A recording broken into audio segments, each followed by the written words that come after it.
Hello guys, welcome and welcome back to my blogging channel. তোমরা সবাই কেমন আছো? আশা করছি খুব ভালো আছো।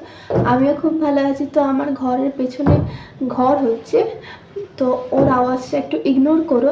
তাহলে আমার ঘরে গৃহপ্রবেশ পুজো হয়ে গেছে, আমরা ঢুকেও গেছি, কিন্তু ওখানে অল্প অল্প জিনিস আছে। তো 30 তারিখের মধ্যে আমরা ছেড়ে দেবো ওই ঘর, আর এই ঘরে এসে যাবো। এখন কেউ নেই, তো আমি ভাবলাম এই ঘরে ভিডিও বানানো যাক, কিন্তু পেছনে কাজ হচ্ছে, একটুখানি ইগনোর করো আওয়াজটা। তো আজকে আমি যেই ভিডিওটা বানাবো, আজকে ভিডিওটা হচ্ছে ইনস্টাগ্রামের ভাইরাল গার্ল, মানে ওই মেয়েটার নাম হচ্ছে মোনালিসা। ও গেছিল মহাকুম্ভের মেলা হচ্ছে, তো এখন ওখানে ও মালা বিক্রি করতে গেছিলো নিজের ফ্যামিলির সাথে, বাবাও গেছিলো সাথে। তো ওখানে মালা বিক্রি করতে গিয়ে বিক্রি করতো, ঠিকঠাকইভাবে বিক্রি করতো, বাবার সাথে ঘুরে ঘুরে করতো বিক্রি। তারপরে একদিন ভিডিও করে নিয়েছে একটা লোককে, কোনো লোক ওকে ভিডিও করে নিয়েছে ওর চোখের জন্য। মানে চোখটা খুব সুন্দর, আমারও খুব ভালো লেগেছে। আমি ওর দেখি, মানে রিলসে আসলে ওগুলো দেখি, খুব ভালো চোখ আছে, কিন্তু অতটাও ডিস্টার্ব করা কিন্তু ঠিক না। কারণ ও তো একটা কাজে এসছে, ওর জন্য কোনো মালা বিক্রি করতে পারছে না, খালি সবাই এসে এসে ওর কাছে ছবি তুলছে। মানে ওই লোকটা যে ভিডিওটা বানিয়েছিল, তো ও ভাইরাল করে দিয়েছে, মানে সব প্ল্যাটফর্মে দিয়ে দিয়েছে, ইনস্টাগ্রাম, ইউটিউব, তারপরে ফেসবুক, 3টে জায়গায় দিয়ে দিয়েছে। তো চোখ দেখে সবাইকে ভালো লেগেছে, আর ওর হাসিটাও খুব সুন্দর, আমারও খুব ভালো লেগেছে।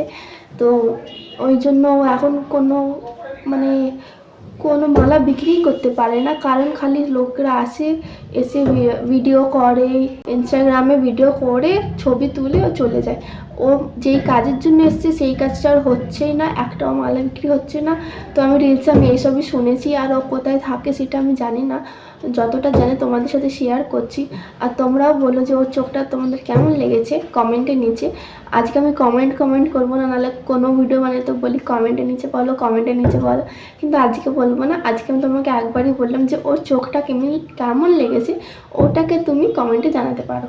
আর ওই মেয়েটা একটা মুভির মধ্যে গেছিলো, ছোটো একটা ক্যারেক্টার ছিল, কিন্তু ডাইরেক্টর দেখে বললো ওটা বলেছে, আমি তোমাদের সেটা বলছি, যে ওটা বলছে সারা আলি খান হিরোইন ছিল, কিন্তু ওকে লিপস্টিক, আইলাইনার তারপর সাজিয়ে গুজিয়ে এনেছে, তো লাগছে এই তো হিরোইন, তো ও কি করবে, তাই জন্য ওকে বাদ দিয়ে দিয়েছে, মোনালিসাকে বাদ দিয়ে দিয়েছে, এটাও বলেছে। তারপর রিলসে এটাও দেখাচ্ছিল যে সলমান খান ওর সাথে দেখা করতে গেছিলো, ওর মায়ের সাথে অনেক কথা বলছিল। বেশি আমি জানি না, যতটা জানি তোমাদের বলছি। মালা বিক্রি করতে গেছিলো, তো বিক্রি তো হচ্ছে না, কিন্তু মুখ ঢাকা দিয়ে মাস্ক পরে ওকে বেরাতে হচ্ছে, কারণ যেই দেখছে সব ছেঁকে ধরছে ভিডিও করার জন্য, ছবি তোলার জন্য।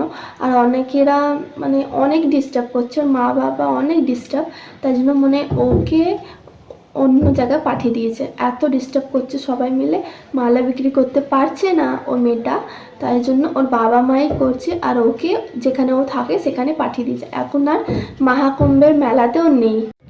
আর হ্যাঁ, মোনালিসা একটা ভিডিওর মধ্যে এটাও বলেছিল যে ও পড়ালেখা না, কারণ ও পড়তে মানে ওর ফ্যামিলির মধ্যে বলেছিল যে পড়ো, কিন্তু পড়েনি। ও বলেছিল যে ওর ভাইয়ের টিফিন বানানোর জন্য কেউ ছিল না, ওর মা বাবা মালা বিক্রি 3 বছর ধরে করছে, 3 বছর না 3 বছর ধরে মোনালিসা করছে। আর ওর বাবা মা একদম পুরনো জামানা, মানে যারা মরে গেছে ওদের ফ্যামিলির মধ্যে, তখন দিয়ে ওরা মালা বিক্রি করে। তো তাই জন্য ওরই ইচ্ছা ছিল যে এটা আমরাও করি। ফ্যামিলির মধ্যে তিনটে লোককে দেখেছি, মানে ওকে ছাড়া ওর বোন না দিদি হবে, আর ওর ভাই সেমই চোখ আছে, আর মা বাবারও সেমই চোখ আছে।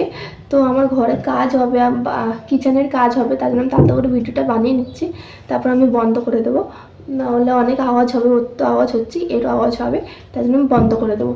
তো আমি যতটা জানি তোমাদের সাথে জানালাম, ভিডিওটা বলো কেমন লেগেছে। তো আজকের জন্য এতটাই, আবার পরে দেখা হচ্ছে, বাই। আর যারা নতুন তারা সাবস্ক্রাইব করে নাও, নতুন ভিডিও আসছে তাই জন্য। আর ভিডিওটা লাইক করে দিও, শেয়ার করে দিও, কমেন্টে জানিও কেমন লেগেছে। টাটা।